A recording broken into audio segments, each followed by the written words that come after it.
بسم اللہ الرحمن الرحیم۔ السلام علیکم ورحمۃ اللہ وبرکاتہ۔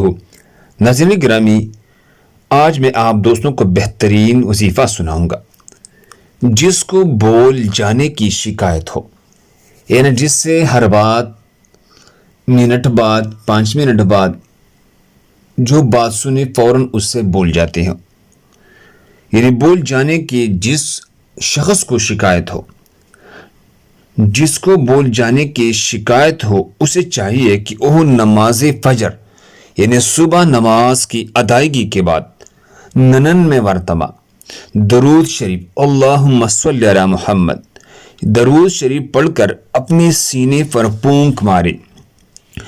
چند یوم کے عمل سے ہی اس کی دماغی حالت بہتر ہو جائے گا، حافظہ قوی ہو جائے گا اور بول جانے کی عادت رفتہ رفتہ ختم ہو جائے گا۔